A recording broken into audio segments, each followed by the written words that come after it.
प्रिय विद्यार्थियों, कल हमने जापान के बारे में बहुत कुछ जानने का प्रयास किया। इसके भूभाग को जाना कि इसका धरातल कैसा है। किसी देश का विकास उसके धरातल के ऊपर निर्भर करता है, लेकिन जापान एक ऐसा देश है इसने विपरीत परिस्थितियों में अपना विकास किया है। धरातल को जानने के बाद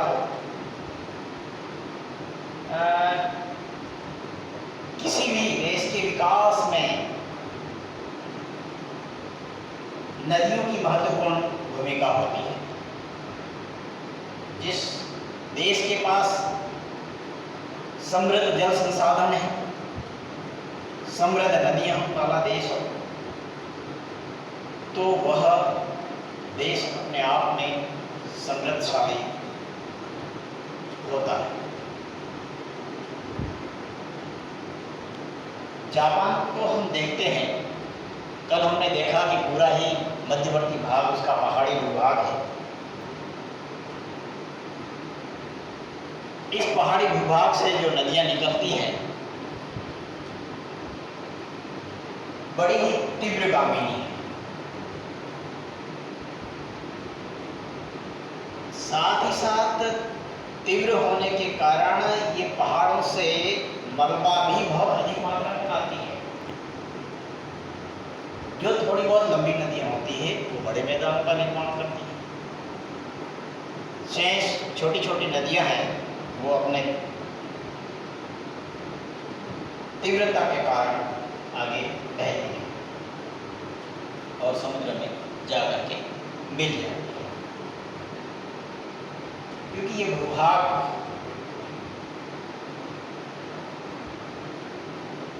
पहाड़ी है, तो नदियों का जो मैदान है वो बहुत छोटे छोटे हैं और विस्तृत एग्रीकल्चर कुछ नदियों को छोड़ करके शेष कृषि के लिए यह उपयुक्त नहीं। दूसरी तरफ हम जापान को देखते हैं। जापान के पास क्या है? शक्ति के साधन।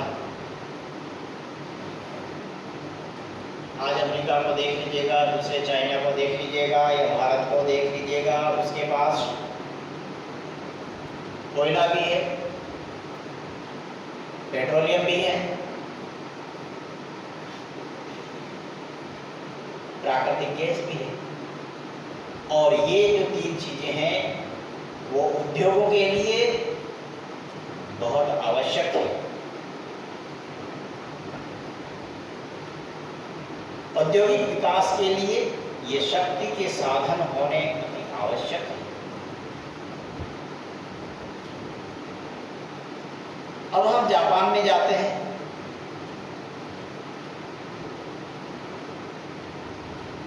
तो जापान को देख लीजिएगा। कल मैंने जैसा आपको बताया था कि आए दिन भूकंप आते रहते हैं। कब भूकंप आ जाए, कब ज्वालामुखी फूट पड़े। जो काम भूकंप करता है वही काम जापान की नदियां करती हैं। जापान में जब वर्षा होती है तो अत्यधिक बाढ़ें आती हैं। वहाँ की अर्थव्यवस्था को तहस नहस करने में भूकंप की तरह बाढ़ों पर इस नदियों का भी योगदान रहता है।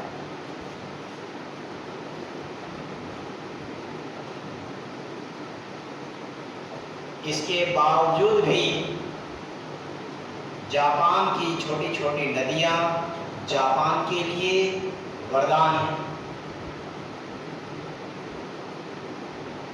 हमारे देश में गंगा, यमुना, चंबल आदि बहुत बड़ी बड़ी नदियां बहती हैं, जिस पर हमने बड़े बड़े बांध बनाए और विद्युत उत्पादन किया। लेकिन जापान के पास यह सुविधा उपलब्ध नहीं है। बड़े बांध जापान बना नहीं सकता है। उसकी छोटी नदियां हैं, नदियों का बेसिन बड़ा नहीं है। ऐसी स्थिति में और पहाड़ी धरातल है, पहाड़ी धरातल से नदियाँ तीव्र गति से बहती हैं और इन झरनों के माध्यम से वहाँ पर जापान ने छोटे छोटे जल विद्युत ग्रह बनाए हैं। छोटे छोटे विद्युत ग्रिड, इन सभी जो विद्युत ग्रह हैं, इन सब ग्रिडों को जापान ने एक दूसरे से कनेक्ट कर दिया, जोड़ लिया। पूरा जापान दिखाई दे रहा है सभी जगह। तो इन पूरे को, इन छोटे छोटे जो विद्युत ग्रह हैं, छोटी छोटी नदियों पर हैं, उसको उसने कनेक्ट कर दिया। कनेक्ट करने के बाद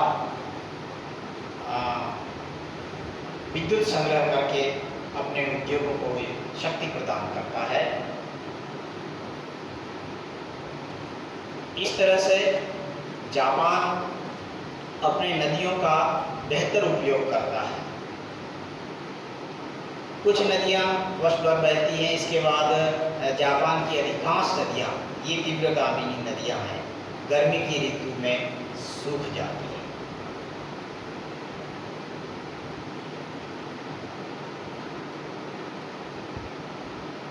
यातायात के लिए कई देशों में नदियों का उपयोग यातायात के लिए किया जाता है।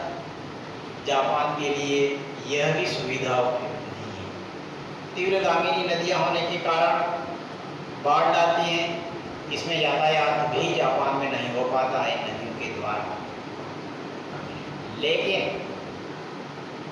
जब बाढ़ आती है तो जापान के लोग जो ऊंचे पहाड़ी ढलान होते हैं, वहाँ पर बहुमूल्य लकड़ी को वो काट लेते हैं और काटने के बाद उस लकड़ी को इन नदियों में, इन बाढ़ युक्त नदियों में ये लोग बहा देते हैं और निचले मैदानी धरातल में जैसे ये पहाड़, ये लकड़ी के जो लट्ठे हैं वो आते हैं, उसको ये निकाल लेते हैं। जापान बाढ़ में भी अपना लाभ देखता है और इन लकड़ी के ऊंचे ढलानों से बह करके प्राप्त कर लेता है। तो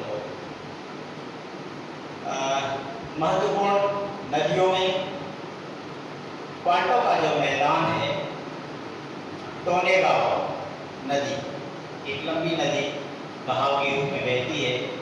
होक्काइडो में सबसे ऊपर होक्काइडो है और होक्काइडो में एचिगो के मैदान, वहाँ एचिगो मैदान पाया जाता है। एचिगो के मैदान में शिनागावा, ये महत्वपूर्ण नदियाँ हैं जो सिंचाई के लिए उपयुक्त हैं।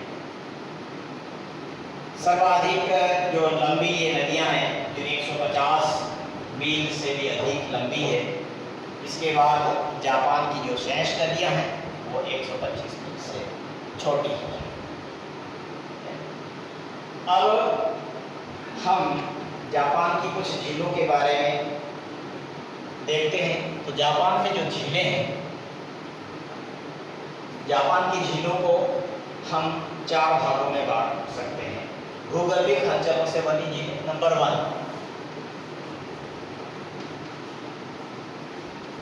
भूगर्भिक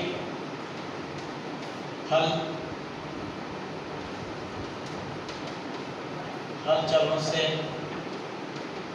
बनी झीलें। दूसरा ज्वालामुखी क्रिया से बनी झीलें।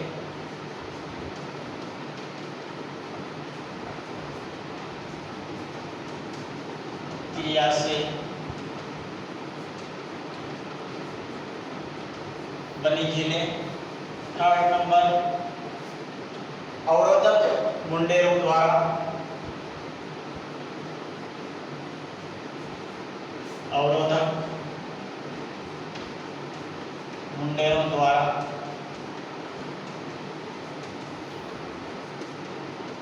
बनी झीलें। और नंबर 4 पर आपका लेगून झीलें।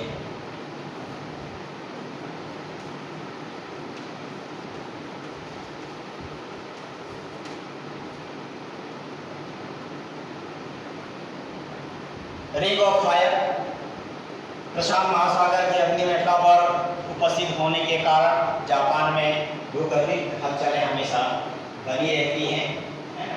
और कल जैसा मैंने आपको बताया था, इसका बेस्ट उदाहरण है बीवा। झील है जो भूगर्भिक या टेक्टोनिक हलचलों के कारण इसका निर्माण हुआ है, जो 673 वर्ग किलोमीटर क्षेत्र में फैली हुई है। दूसरा है ज्वालामुखी क्रिया से बनी झील।